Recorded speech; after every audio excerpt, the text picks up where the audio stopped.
Antonio Conte is and would be open and willing to join Manchester United Football Club should the right offer be made. This comes from Italian correspondent, very well respected, Damasio.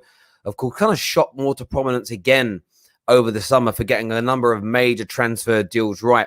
But is this a case of the media talking about a potential transfer because it's topical, because it's fashionable, because everybody's Googling Conte's name every 5 minutes? Has Damasio just been asked a simple question that, I don't think Antonio Conte would join Arsenal.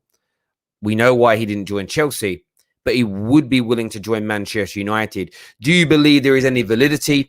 Do you believe that there is any gravity to these stories? Or is it simply fans were angry, so the media is running stories today that Antonio Conte is willing to join? Do you think it's been discussed within the club? Do you think Antonio Conte has had any kind of contact at all?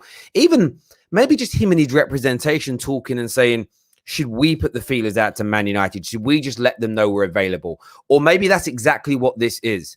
Maybe that is exactly what that is. Maybe this story that from Damasio has come from the representation of Antonio Conte to say, right, let's just put ourselves in the shop window. Let's let everybody know that we are here should they want to bring us into the club, should something happen to Ole Gunnar Solskjaer. Because Ole out has been trending for over 36 hours. Man United fans are really not happy.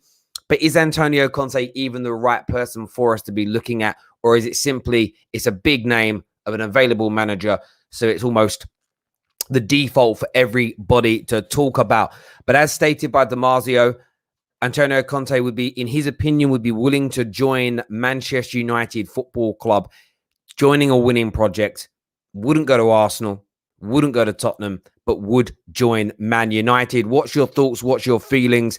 I'm going to go straight to the live comments here today to see what everybody's saying here. I want Zidane, please.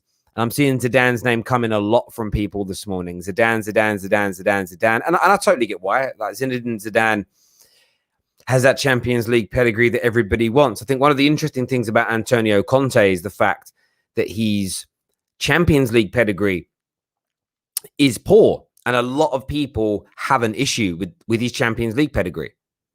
So he's, a lot of people wanting to replace Ole because of the poor results. Like a big draw is poor results in Europe. Conte's, I think he's only won 3 of his last 15 Champions League games. I think Man United fans need to be very careful about what they wish for. Remember Maurizio Pochettino. Maurizio Pochettino was the guy who would win. He would win the Premier League last season with this Manchester United team. By the way, I was a fan of Maurizio Pochettino, but we kind of threw out any kind of nuance to the conversation and context. You're already seeing big reports coming out in France that he's struggling to build progression in the attack through midfield when Verratti's not in the team. But yet we thought he could win a Premier League with McFred. So we need to be very, very mindful about the kind of manager you want to come in and replace. I would say think long and hard about the manager, their pedigree, where they're good, where they're bad, where their problems lie. But according to Damasio, Antonio Conte would be willing to join Manchester United. I do want your thoughts and feelings. The link has been shared already for you to phone in and have your say today. Callum here says, no chance do I want Conte to play a negative style of football. He will need a transfer window to get the players he wants and then leave the club in a worse state, is what Callum Robertson thinks. Do you know what's really interesting? This is what I spoke about yesterday when we did the show with Jess. It's about getting the balance right. The balance is so key here because why was Conte a success in that opening season at Chelsea? Because his style of football, for me, is in the same ballpark as Jose Mourinho's. So when Jose had already built a team with Chelsea that was capable of winning the Premier League, it wasn't a massive shock that a manager with a similar philosophy in the game was able to get a tune out of them. But it went wrong when they wouldn't let him do what he wanted to do in the market. It was the second season was very toxic. I'm actually surprised he lasted all year. In fact, he actually took quite a percentage of the preseason training the following year before Sarri came in. You then look at the Thomas Tuchel situation. I think Sarri to Lampard to Tuchel, I do think Sarri's a better manager than Lampard, but in terms of styles and philosophy and the personnel and players needed, there is a clear natural progression in the way that was done. That's what Man United fans need to be very mindful of here. Would an Antonio Conte be the right progression based on who we have bought? Callum Robertson here thinks not. Italians at United never work, is what Twisted Bubba has to say. But got a few people backstage we're going to bring on soon. Manlat Pratt here, one of our members, says amazing how some United fans are okay with this mediocrity, from dominating each year with Sir Alex Ferguson to this, how the mighty have fallen. I would love some specificity on your comment there, my bro, in the sense of, are you talking about not wanting Antonio Conte is seen as mediocrity, or not wanting his style of play? That's what I would like to hear from people in relation to that. And if you don't think it's Antonio Conte, we look at the poll that we've got running right now, 54% of you say no. We've got the same poll running on Twitter. 42% have said Ole in. So we've got to take into consideration that there's some rivals in that. But 27% have said Ole out, but no to Conte. 30% have said Conte in. So if you look at the poll on Twitter, 70% don't want Conte in one way, shape, or form. Even on here, only 45% want Conte in. So is he the right choice? That doesn't necessarily, for me, I want the best manager for this group. I want to win. The question is to you as fans, I want your opinion. Is Antonio Conte the right man? I think he could win in the short term. I don't think it would work in the medium to long term. And I'm talking about at club-based level. I believe he would have to keep Antonio Conte winning. We would need to adapt to his style, his profile of player, the way he wants to run the club. I think that smacks in the face of what we've been trying to build under Ole. And it isn't that Ole is winning the trophy. It's I want someone to pick up the mantle from Ole, the baton from Ole, and take it to that next level. That's what I want to see happen. That's what needs to happen. Otherwise, you regress. And I'll give you the example of where I'm coming from with this. The martial arts school that and it was a school, it wasn't a club. It wasn't an hour and a half a week in a community center. It was a full-time martial arts center. And when I was training, there was very few of these in the country. It was 5 hours a day, 5 days a week. And then at the weekends, 3 hours a day minimum training. It was full. It was over 35 hours a week we trained. And my instructor had this mantra of, you could be a black belt in a week or never achieve your black belt. It was about you having to reach a certain pedigree before we moved you on.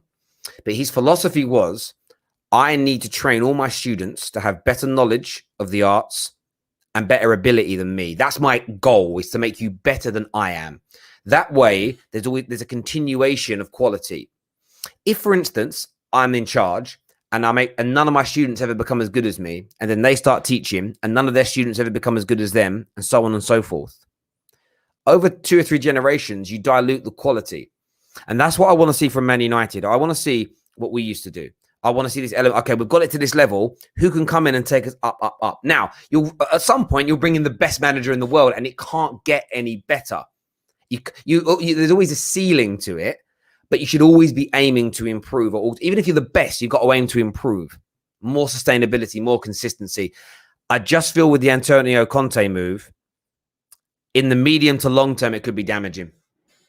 It's going to go to your calls very, very soon. Terry trained with Bruce Lee. No, he dead before I was born, I think. But no.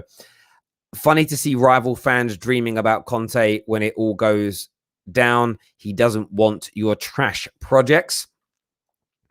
Drew Devil here. Long time. I haven't seen Drew in a while. Welcome back to the show, my friend. He says, I think people are leaking in the wrong place. I actually think we need a better coach under Ole rather than replacing Ole himself. Bring back Rene Mullenstein. I mean, that could be a part of it. I mean, the coaching element is really key. I mean, Fergie wasn't the coach and he won things. But maybe football's moved on. Maybe you need both in the same time. Get your super chats in. Calls coming up very, very soon on the show, ladies and gentlemen. Plus, please become an official member of the Football Terrace and support us where you can. The link is in the description below. You can join from as little as 99p per month. I am in a meeting later today. I'm going to be at studio later today. I'm in a meeting later because we're going to be getting the date finalized for our first Football Terrace away day, where we're going to be inviting our members to join us for a live show at a live setting. That is on the way. Friday night on the Terrace is back. And soon, Big match reaction shows will be in the studio as well. Very much Fan Park Live-esque. So lots in the pipeline for the Football Terrace moving forward. So make sure you sign up to our membership scheme now, people. Does Ole play an attractive style? That's a really good question, Joe. Really good question. Ole tries to play an attractive style. Ole tries to be progressive. We know this because the biggest problem we have is breaking down low block teams. If we weren't trying to attack low block teams, then we wouldn't be attacking. We'd be looked at as pragmatic. I think Ole fails to communicate in simple terms what people need to do. It's almost like there's one little thing. Try and bake a cake, but leave one ingredient out. It could be a small ingredient, but it will take the moisture away, or it won't rise properly, or it'll look a bit dull. There's always something. If you just like one ingredient missing and it doesn't quite, it makes some scrambled egg. Okay. If you don't put in the creme fraiche, if you're not putting in a bit of cream, if there's no butter in that, it just tastes a bit bland. If there's no seasoning to it, you need it. And I think Ole is missing that seasoning. He's missing that final touch. He's missing the creme fraiche. He's missing the thing that brings it alive. I feel like the bases are all there. It's just that final little piece. And I think if you were to bring in our two, if Nagelsmann took over now from a coaching point of view, the football improves. Marco Rose, the football improves. Ten Hag, the football improves. Can they handle the pressure cooker that is Man United? That's a very, very different question. A very, very different question indeed. But I just think we just need a better manager stroke coach to elevate it to that next level. The squad's there. The squad is there. The squad is there as far as I'm concerned. But attractive, attacking tries to. Attractive in terms of how it looks, no. But he does try. He does try. Do you know what I mean? He does try. God loves a trier, doesn't he? Loves a trier. Let's do some more of these comments here. Ole's subs are not good enough. I hear you on that. In-game management, something that definitely gets put on there. Definitely gets put on there. Let's have a look here at some of the comments coming in. Conte wants to work with winners and champions. United have only got 2, arguably 3 or 4 of them in their whole squad. Yeah, but you know what Antonio Conte would be attracted to? If Man United do want... The mad thing is, if Man United sack Ole 2 months into the season because he's not delivering, it proves Man United want to win. Especially if we're sitting in the top 4 and they do it as well. That's what he wants. His reasoning for not joining Tottenham was they didn't want to win as quickly as he did. So if he joins Man United, it's about the project. There'd be an attraction. I don't disagree with anything that Damasio has said. He would be attracted to joining Man United every single which way. And the biggest reason for that is because if you're part of the team or you're the manager of the Man United squad that starts winning major trophies again, legacy, legacy, legacy, legacy. It'll be gargantuan. That is an attraction. It's a risk because it could. We know the Glazers have got a track record of not delivering with top class managers or any manager post Fergie. But I can definitely see the attraction. Ole in-game management is embarrassing. Rather Conte or Zidane in a heartbeat is what Pricey's got to say here. Ole will eventually get sacked, and when he does, he will not get hired by another Premier League club, is what John McClain has got to say. And I don't even think that's a bad take. I don't think it's a bad take. I don't even think it's a bad way to look at it. And I think a lot of people would agree with you when it comes to that notion. Terry, why are players never accountable for performances? Ole is not God. Of course they're accountable. Everybody has criticised the pass back from Jesse Lingard. The marking from Varane for the equaliser wasn't good enough. The bad touch and the red card from AWB was ridiculous. In fact, AWB's red card was the worst mistake of all because we're 1-0 up. We're practically at the edge of their box. There was no need to worry about giving the ball away there. Even if you give the ball away there and they score from the counter, we've got 11 versus 11. We were dominating the game. Relax. They're all accountable for it. But Ole still had the more dominant team. He could have still made the formation change, the system change, and the personnel changes to ensure that we were able to beat them. That is still on Ole. I believe with this squad, Thomas Tuchel, Jurgen Klopp, Pep Guardiola see that game out. And in fact, we saw Thomas Tuchel the other day do that at Anfield and in fact have the 2 best chances of the second half. We didn't create a chance. that is still on Ole. It is still on Ole, as in the biggest culprit to that. Has to be. Can't look beyond him for it. Ask yourself one question. If Ole left today, which team in the top 12 would take Ole as manager? No offense, he is a good guy, but championship level. And do you know what? I actually agree with that. And it's one of those things because I love Ole as what he's done for Man United in his career. It pains me to see it. It pains me to read it. It's upsetting. There's no doubt it's upsetting. However, I don't think you're talking cap. I don't think there's a lie being told there. I cannot for the life of me see what other big club in the Prem takes him on. I really don't. I think he's got more chance of a club hiring him to do some kind of technical role than a coaching or managerial role. So I don't disagree with that comment at all. But only time will tell. Wouldn't it be typical Glazers, though, in Man United for Ole to leave, join another club, and then be successful? It would, like, I don't think it's going to happen, but there'd be part of me that'd be like, why does this? Why? Don't get rid of Ole. He is a club legend. Give him a contract extension. Coming respectfully from a Chelsea fan. I hear what you're saying there. Right, we're going to go to your calls this morning. I want you to have your say on this. We want to hear from you. Is Antonio Conte the right man? Do you want Ole to stay? Or do you want Ole to go, but a different manager coming in? That's what I want to hear from you about today. That's the talking point here, above and beyond anything else. Get your comments in. Smash that like button for us this morning as well. Let's get this show past that 500 like mark. That would be absolutely amazing if we could get that done. You're all tuning in for a reason, so let's get it done. Let's get it out there. First call I'm going to go to is going to be, we're going to get Michael on the line with us this morning to have his say. Really intrigued to see what Michael's got on his mind. Hit that like and share button, people. Michael's here now. Let's go. Hi, mate. Welcome back to the show. How you doing, bro? Hello. How you doing? I'm doing fine. I can barely hear you. Speak up. Can you hear me? No. Speak up.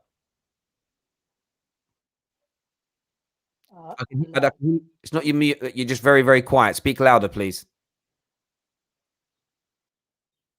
Okay, Michael's not there. So instead, we're going to go to Mohammed. Mohammed's a Liverpool fan. Welcome back to the terrace, mate. What do you want to say? Yeah. Hello, Terry. I think at the moment it's going to be a bit harsh to sack Ole. I think you have to give him till the end of the season minimum to see what he does, because it's too early in the season to see what can happen, because like anything can happen from now until the end of the season. He might turn your fortune around, he might not. But I think it's a bit harsh to say Ollie's gonna not succeed at a different team. I think he could manage a lower mid table Premier League team at best and do well there for like a couple of years. Obviously, a big club like United, he's done well to a certain point, but you do need like a manager to take United to the next level. I don't think Conte would be a good choice, because he doesn't play the same style as Ole does. You need to get a manager that plays the same style as Ole, but does it on a better level. Yeah, I don't think people are disagreeing. It's interesting you say that, because when I look at the poll that we put out on Twitter, so many of the replies are no, Conte. It's so one here from Usman. Usman, of course, from YouTuber Usman, from Usman Talks United, who says, I personally don't think he's the right fit. He'll leave the club in a mess in 2 years.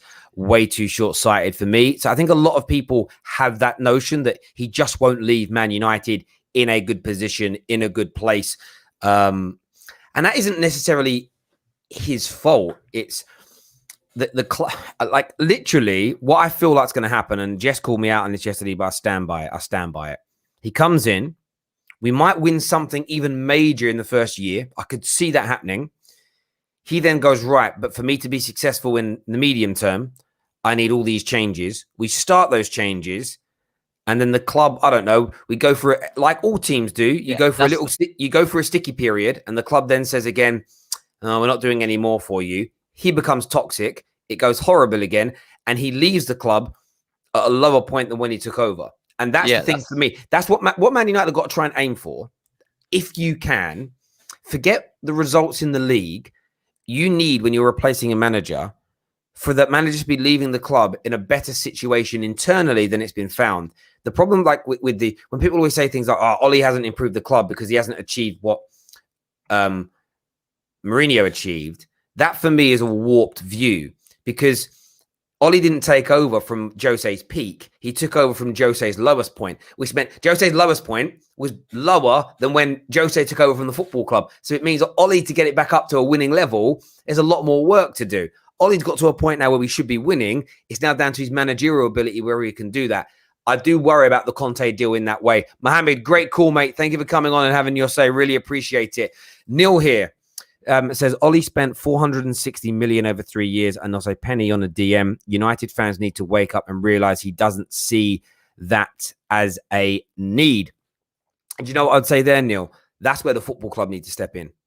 And that's where the manager being able to say what we do and don't need as the final point and call bothers me in the modern day game. If everybody sees we need a DM and we haven't signed a DM in that time, who's allowing those decisions to proceed? I get giving managers a certain level of autonomy where they get to make these decisions, but you don't just I let my kids make a lot of their own decisions. Freya's 3 years old. Archie's 6 years old. They do get to make decisions. Would you like a blue one or a red one? Would you like this toy or that toy? I give them choices in life. Like, I don't dictate to them, even though they're my children. But there comes a point where I go from it being a bit of a democracy to being a little bit autocratic, where I'm like, no, this is happening. We need this. The club needs this. There has to be that balance. So I totally get your point that we need a DM, but the club just, like, if there's this big hole that everybody in the world can see and Ole isn't being made to fill it, there's a problem there. That would shout, again, more of a club problem than an Ole problem. But I hear your point completely. Just Looking says, maybe if Jose was given what he wanted, you wouldn't have had to go through this situation. Well, exactly. That's exactly the point, Just Looking. If Ole was given the centre-backs he wanted, was allowed to sell who he wanted, I don't think it would have become toxic. I don't think it would have broken down. I don't think it would have become as bad as it did. I think we might have gone on to win something big. This is the whole fear of changing direction again. I want football to be attractive and stylish and modern. I do. But if we said we're going to spend the next 15 years playing pragmatically but winning, I'd accept it. I would be at peace with it. I wouldn't cry every game. What I don't want is to go from attacking to pragmatic, to attacking to pragmatic, to counter, to attacking to pragmatic, but never fulfilling any of those projects and staying on the same journey. Where are we trying to get to? You know, if you run a business and 1 minute you'll be, do you know what? We're a chicken shop today. And in 6 months' time, no, we're going to become a taxi company. And in 5 months later, we are going to become a phone repair shop. 7 months later, do you know what? We're going to become a fish and chip shop now. Do you know none of those businesses will ever be successful because you're changing direction every 5 minutes? That's how I feel Man United has been running the last 8 years. We need to stay on course, just maybe with a different captain, as in not captain on the pitch. You get what I mean. Right, next caller we're getting on the show is going to be Ads. Ads is a Liverpool fan. Welcome back. What do you want to say, Ads? Yes, Terry, man. Thanks for having me back again. It's just on this United thing. I do find it kind of interesting, from my opinion. Ole's always gonna do enough to where he's never gonna get fired. But when it comes to those big games for you guys, unfortunately, he's proven time and time and again he just won't deliver. Now, my question for United fans is, when you look at Tuchel, the way he came into Chelsea, and we know Chelsea's model in terms of chopping and changing managers. If they're not successful, then they bring in a new manager to come and do the job. I know Conte is a bit out there, but it's not far-fetched to think a manager can come in with that current crop of players you have at the moment and still not having to overhaul the whole team, but use that current squad to go and win something. Because let's be serious, with United at the moment and the amount of investment you guys have put in, the squad with Ronaldo, Sancho, Varane there, you need to be winning now. It is pivotal United to win now, because the likes of City next year are only going to strengthen to get better. The likes of Chelsea are only going to kick on and go from there. Even likewise with Liverpool. So with this current squad you have at the moment, you need to win now. And you look at your manager, like I put in the super chat earlier. Look, top 12 teams in the Premier League, I don't see any of them taking Ole as a manager at the moment. That says a lot of the caliber or level that he is at the moment in Premier League football. I think United are set up in a position now, if a good manager is available, and I'm not saying it has to be Conte, because there are other managers out there, they can come in and do a good job and take you guys to the next level. I'm expecting big things from the United team, because when I look at that squad, I feel it's capable of winning minimum a Prem or Champs, or even challenging at least. But with Ole being there, I just don't see it happening, unfortunately, for you guys. Yeah, not for you. I don't disagree with anything that you said. I think everything you said there is bang on. If, for instance, and people always get my Conte stuff twisted. If, for instance, Conte comes in and is like, listen, your project, your personnel, this year I can work with this. Of course, he's going to want his own signings every summer. Every manager does. But if the point is to not overhaul and break everything apart and start again, I would be supportive of Conte. My fear isn't as, I'm not worried. I am worried about, I want better football, but I want winning before it. And if Antonio Conte could give us 5 years of continual success, that doesn't mean winning the Premier and Champions League every year, but we win a few major titles in that time and some domestic trophies, but we're competitive every season. I'm accepting of it. But what I want is there to be a plan for at the end of him. So when he leaves, we're like, right, again, we'll just bring another manager in to pick up the mantle from where he left off, because you're bang on. This Man United squad is ready to start challenging and winning trophies. You now just need, I feel like we were like Chelsea were at the beginning of last season, cherry on top of the icing type football, and the same is going to happen with Jurgen Klopp and Liverpool. Jurgen Klopp over the next couple of years is going to build another team that when he leaves is good enough to win league titles.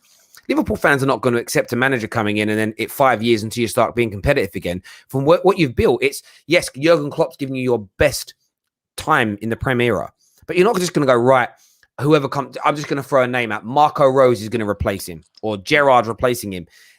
You're not going to sit there and go, right, it's a brand new project, we're starting again from scratch. It's going to be, no, you're taking over from a brilliant Jurgen Klopp team. And Jurgen Klopp's partly doing that now. He's building a team that's competitive, that can win, but that when he leaves, he's leaving things. And that's what managers should be aiming for in clubs. It's like a stewardship thing.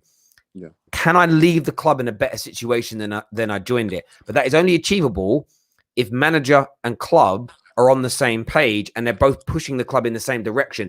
It means he might not leave with the season that he wants in his final year. He could come third and go out in the quarterfinals of the Champions League. But what you want is a new manager coming in who only needs to add a couple of players to it and it's ready to go. And that should be what FSG, Glazers, the Cronkies are building for all the time. Ads, great call, mate. Thank you very much for all your support on the terrace. It means a great deal to me. Top man. Thank you. Next up on the show, Robbie Singh is here with us this morning. Big contributor of the terrace. Robbie, welcome back. What do you want to say, bro? Hey, Terry. Been a long time. Just getting frustrated hearing about this Ole out brigade again, just after one game. Look, I woke up at 3 a.m. to watch that game. I was not happy. I bet. And just a couple of points from my side. I think we are just jumping the gun a bit. I agree with, I think, two of the guys who came in yesterday. One spoke about the mentality of the fans, that we are getting too weak and we're jumping the gun too fast. And I think the other one was saying that Ole keeps repeating the mistakes. He's done all the good stuff, blah, blah, blah. But my question is, we've had world-class managers and we still did not do well. People were saying that they were not backed, and even the fans were frustrated, right? Now, Ole has gotten what he wants. This is pretty much Ole's squad. So I think we still need to give him a bit of chance. Like you, I don't think he might be the one to bring us over the line. If he does, it's going to be a Southgate sort of feeling. But again, we need to give him some time. And lastly, I think about the DM, I'm not sure what you think about this, but I think Donny van de Beek's, the interview coming in, him improving, that might play a part to the fact that we didn't get a DM. And he might, maybe, McTominay might be moving down that role of Fred, and then Donny comes in as the support. Maybe he will go into that role. I still think I wouldn't mind Donny in a double pivot. I say wouldn't mind it, but we need someone better next to him. We need an Ndidi level Ruben Neves level player. Fred just doesn't have the. We saw it the other day. Fred just didn't have the. If you'd have stuck Ruben Neves in that midfield three with Paul Pogba, that'll be wonderful. The ball could have gone into him when we were down to 10 men. He would have had the composure and the quality to hold the ball, wait for the right runs, and distribute the ball out well. Fred got the ball, headless chicken. And but then Fred does that when it's 11v11 at times as well, especially when he's deep in his own half. We need a player that is at home, that is a duck to water or a fish to water, whatever the expression is. I've actually now forgot. I swear it's duck to water. Duck to water when they've got the ball deep in their own half and they're under pressure. I tell you this now, Bruno Fernandes, Paul Pogba, and Fred, their kryptonite is being pressed on the ball in their own half. That none of them are good. None of them are good. However, Paul Pogba and Bruno get a pass for me to a degree because we want them at the other end of the field where they're amazing. That's where we want them. Fred, your job is to be deep with the ball. So it being a weakness within Bruno and Pogba is acceptable because it's not what their primary. It's nowhere near their primary role. But Fred, it literally is your job to have the ball deep. So the fact you can't handle the pressure when you're pressed in that area should be a massive. I don't care about all the good things he does. If you can't do that element of your job, it's a bit like Trent as a right back. I literally don't get me started on Trent. No, I literally saw today, like Mark Ogden from the ESPN has kind of put this thing out saying that Trent is polarized, and Liverpool fans have come out, of course, to his defense. And I've just seen all the replies, and it's sort of like he revolutionized the role. We know defending ain't his primary job. It's like, well, you're admitting he ain't very good at it by saying that, but his primary job is to defend. Exactly. He is a massive playmaker, but you have to be able to defend. I don't really care about, for Fred, for all the breaking up of the play that he does, for all the hustling, for all the pressing that he does, which is very good. The fact that every season, at least 10 to 15 times, he loses that ball in his own half near his own box. Those mistakes counteract everything else that he's doing. Now, I'm not suggesting that Trent's mistakes defensively counteract his attacking play. Yep. I'm not, but I want a complete player in that position because I think it will improve us massively. Go on. Just two questions for you then. Do you think McTominay coming back would make a difference of McTominay and Van de Beek maybe playing in that role where they can switch around a bit? McTominay is better than Fred. McTominay is a better football player than Fred. He's just not as fashionable. Yeah, go on. So sorry to interrupt you. And the second question was, like I said, this is pretty much all his squad, right? For me, he has to win a trophy, otherwise he's gone. For me, it's simple as that. He's got his squad, he's got everything. What about you? I mean, I've seen your past 3-4 videos, and you've been on the side of in. Well, no, I've said it all summer. The trophy thing's a difficult one because we always have to. It's a standard point. Yes, if he doesn't win a trophy, I think we should sack him. However, we have to look at how close he is. I mean, if we finish 1 point off City on 90 points for winning the league and we lose in the Champions League final, I don't think I'd want to sack him. You get my point. But I would apply. Go on. Let's say if he's he doesn't get the league, but then in the past he's lost a couple of finals and semi-finals. So if he doesn't get it over the line, if we don't challenge, I'll phrase it a different way. If we don't challenge for the Premier League and go deep into the Champions League, I want him gone. I don't care about the FA Cup and League Cup. I agree with you. That's probably a clearer way of phrasing it. Like I'm adding context and nuance. I'll break it down. I'll do it in the other direction. If we're not in the title race with 2 or 3 games to go and we don't get to at least the quarterfinals and look competitive in the Champions League, as a bare minimum, he has to go. He has to go. The reason I wouldn't sack him necessarily, if we finish, as I say, 1 point off winning the league, and we've been very good in the league, I think you could then look at it and there's an argument to give him another season. But if he doesn't do that, no for me. Robbie, top man, thanks for coming on and having your say. Appreciate it, bro. Terry, would you rather a team win or enjoy the team or win? Well, I enjoy winning. I enjoy winning. If someone said to me, Terry, you could be worth £1 million and your job is you travel the world, you're on speedboats and you're in the best restaurants, your Instagram's going to be popping and you're going to be paid £1 million a year. Or we'll pay you £5 million a year to put elastic band around playing cards in a factory every day. No one's going to know who you are. I would pick the elastic bands and have £5 million a year in my bank because that's I'm actually winning. You know, I've got the 5 mil rather than the 1 mil. The prize is bigger. So for me, the glitz and the glam and the attention, I've never really been the attraction for me, ever. I'm not interested in that at all. I don't like to live a filtered life in the sense of I look how I look. I don't apply a filter. So, yeah, I would pick winning over enjoying my team. But what I want is the utopia of both. I want to enjoy it while I'm winning. I enjoy winning more than I enjoy looking good and not winning, is essentially what I'm saying. And even my example, I twist it another way. Would I rather be famous with no money or not famous with money? And I'm talking money for security for me and my family, not, oh, I've got loads of money, look how rich I am. I'd take no fame, no acclaim. My family are secure for life over looking like they're secure for life. Like a lot of these celebrities do, a lot of Instagrammers do and stuff where like, oh my God, look at that life. But they're struggling, they're on their ass. I don't want that. No. Not in a month for Sundays. We have to think about this. Ole was the only one since Fergie who worked with the board and owners to build what he wanted to some extent. Can Conte do that? It's a factor. And that is a really great question. We're going to go next to Inglorious. Gunnar is going to come on and have his circles. Arsenal were linked with Antonio Conte. What are you here to say, mate? All right, Terry. I just quickly want to talk about Conte and Man United. I just want to say, for me, it could go two ways basically, because I look at Man United's squad, and I think there's something there that Conte could actually get very good results with now. At all of his clubs, Juventus, Chelsea, Inter, he's played a 3 at the back system. So if he would come to Man United, it's very likely he would play 3 at the back. And if you look at what he did to Aspilicueta at Chelsea, he turned him from a full-back into a centre-back. And we could see him maybe do that with either Luke Shaw or Aaron Wan-Bissaka. And so you have Ronaldo, obviously you can play striker, Sancho, Rashford, Martial. You have a lot of options in attack as well. And your midfield it has a lot of options. He could either play a 3 in midfield, he could play 2.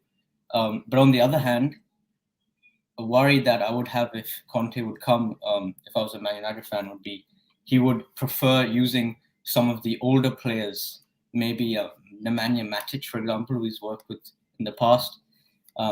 He might prefer using Alex Telles at left wing back, for example. And so it's a two-way sword. Would you prefer immediate results, or would you like to stick with Ole in a longer-term project? Neither are good enough for me. So I want success now, but not at the sort of the behest of us continuing on this to a sustainable future. It's about being sustainable. You know, it's I don't want to be blockbusters. Blockbuster videos closed down not because of the digital age of downloads. It's because Blockbuster made their money. Their profits were made not through you renting a DVD and buying the popcorn and the drinks. They made their money through late fees. They made their profit through late fees. It wasn't sustainable. The banking industry, when I joined, was only making money at a retail level through charging people for bounce direct debits or going overdrawn. That's where they were making millions a year through like stinging people with charges. Those models were like, you're making money, but through like it was a bad way of doing it. It was short-termism because eventually, you know, people cottoned onto it. The internet and social media made it impossible for people to like the banks to behave like that. Blockbuster. Then when people started renting their stuff digitally, you could rent something for a day, and if you forgot to watch it or you watched it, you weren't late bringing it back because you just stopped having access. So people were like, oh, I'd rather rent through Netflix rather than pay that extra £8 late fee because I don't go back to Blockbusters on the Sunday evening. I end up going back on the Tuesday afternoon. Short-termism will always catch up with you in the end. So I do not want short-termism at Manchester United. At the same time, we cannot stick with a manager who cannot get us over the line. So I want in between those things. I want a manager that can win with this squad now, that we think can win with this squad now, but for Man United to not deviate from our plan, our approach, our player profiles, our culture.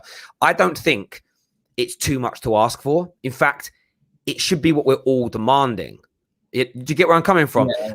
And on the short-termism, the saying that I would use to describe the short-termism is this: cheap is expensive. If you're cheap and short-term in the beginning, it's more expensive for you in the long run. And how we know that is because we've had to do 2 or 3 squad overhauls in 8 years because we've never had a sustained product as a club. That's why Ole's had to spend 430 million. The idea should now be that over the next 2 or 3 years, we're not having to spend hundreds of millions of pounds because we have the base already here. And and what we should be using that money for is when we have a Mason Greenwood who's become one of the best in the world because he's been developed right on this continual, consistent project, that we use that money to keep him at the club by giving him the contracts. That's where we want to utilize that money. Not for, you know what, we need to spend another £200 million in the market now. Why? Because the new manager in the new project needs 3 additional players that we don't have. Yeah, but we just spent 400 million on the last manager. Yeah, I know, but short-termism, that's the point. It's not, fans don't care about it in the short term. Like, no, I want to win now. But you have to think longer term. You just have to. Listen, mate, great call. Thank you very much for coming on and having your say. So go on, mate. Yeah, go on. Yeah, just quickly on that. That's why for me, the most important thing at the club is that the people running the club, the football directors, scouts, technical directors, they're the ones who have the consistency and are there for the long term. So the players you're bringing in are always consistent. Absolutely. You got Zaya here says, sorry, you don't see Madrid fans crying about short-term managers. Forget the manager. Again, this is my point here. Everybody's thinking I'm talking manager. I'm not talking about short-termism with the manager coming and going out. I'm talking about the long-term vision of the club. Forget the managers.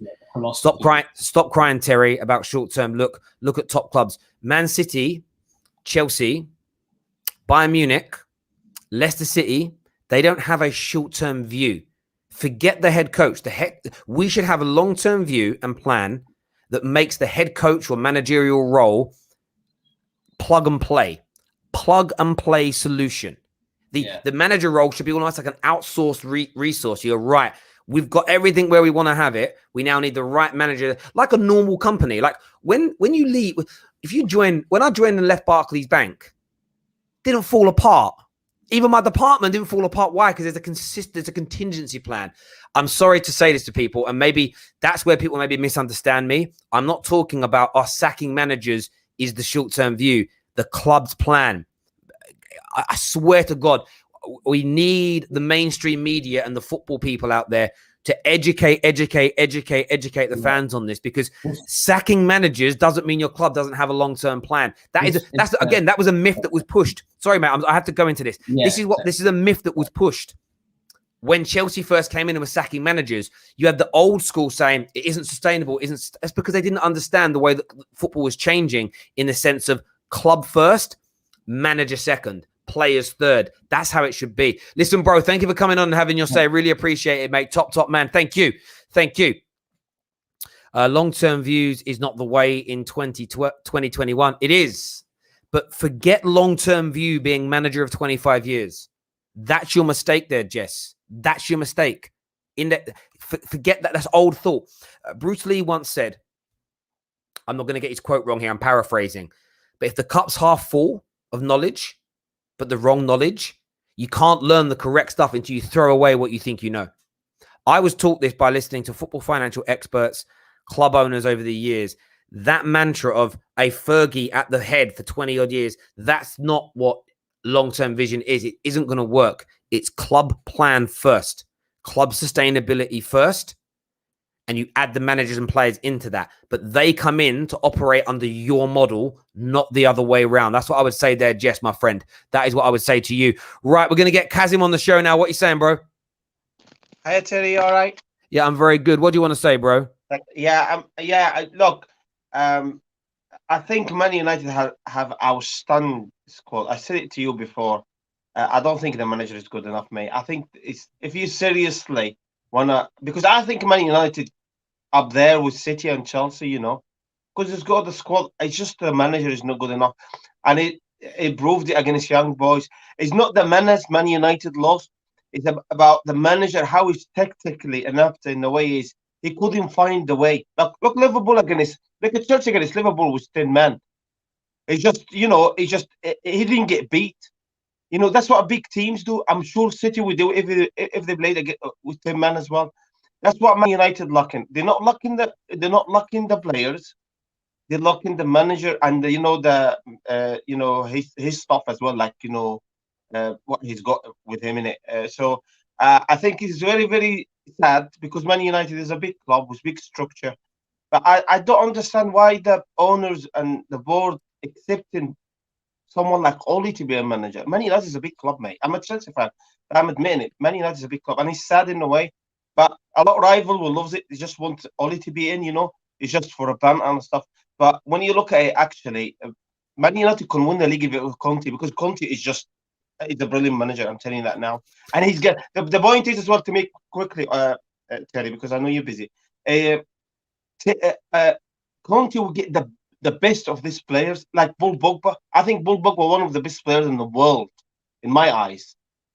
He's not getting the best of that. So no, and I totally agree with you on that. I really do. Great call, mate. Thank you for coming on and thank having you very much. Thanks for having me, Terry. I No appreciate worries, that. bro. Thank you. There's a comment here from JJ that says long term nowadays is 5 years. You're thinking of manager, not thinking of club plan.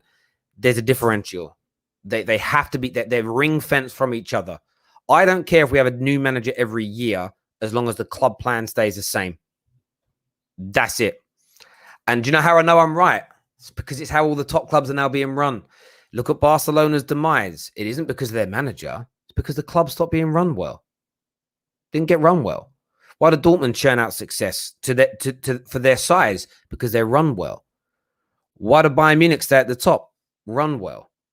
Why did Chelsea? The only time Chelsea went through like a little period of like transition is when they changed the way they wanted the club to play football. But they still won trophies. And they're now back. Why? Because they've got a long-term plan, vision as a club. Man City, impeccably run. Wolves, impeccably run.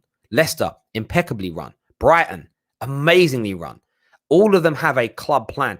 Graham Potter is helping to drive their plan, but he isn't their plan. If Graham Potter leaves, the next manager might not deliver what they want him to deliver, but the club's ethos doesn't change. We need to get with a program. We need to get with modern day football. That is how it is done. Absolutely, the guy was speaking sense. You're right. Cedric here says, when I plan a strength training program for a sportsman, it's always a long-term program with short-term goals. Success is built that way. Absolutely. Absolutely. And you need to do that. The manager is a cog in the wheel, but should be a replaceable cog. You cannot have the manager of a modern day football club that if that cog breaks, the whole system finishes. Think about that logically. Imagine spending hundreds of millions of pounds building something, but if one person isn't there, it falls apart. It's the worst sustainable model for any kind of anything. Like, it's crazy. You have to. Like, I even look at it as like parenting. My job as a parent is to ensure that by the time I'm not here anymore, my children day to day don't need me, that they are completely self-sufficient. They can regulate themselves both emotionally and physically. They can earn money. They can take care of themselves and their families, and that they're ready for life without me. That's the job of like everything in life is about school is about preparing children so when they go into the adult world, they can cope with what's to come for them. Long-term planning. If a school relies on just one good teacher, like one head teacher to hold it together, it's a crap school. It's just, I don't understand what's difficult to understand about it really, but there we go. I don't understand what people don't understand, but yeah. Build a team with the right elements that last years, then get a top manager and replace him if he cannot meet the targets. That is a thinking of long term. You're spot on there. Listen, everyone that's tuned in this morning, a massive thank you to each and every single one of you. Back later on today, the Bet Victor Show, the Terrace Top 6 is back. We're joined by Curtis Shaw today. Going to be a really, really good show, reviewing the Champions League, previewing the weekend ahead. Big Spurs Chelsea preview in that as well. So make sure you're tuning in this evening around 6:30. Cannot wait to do that show today. But until next time, everyone, take care of yourselves. Goodbye. God bless. And we'll see you all again soon.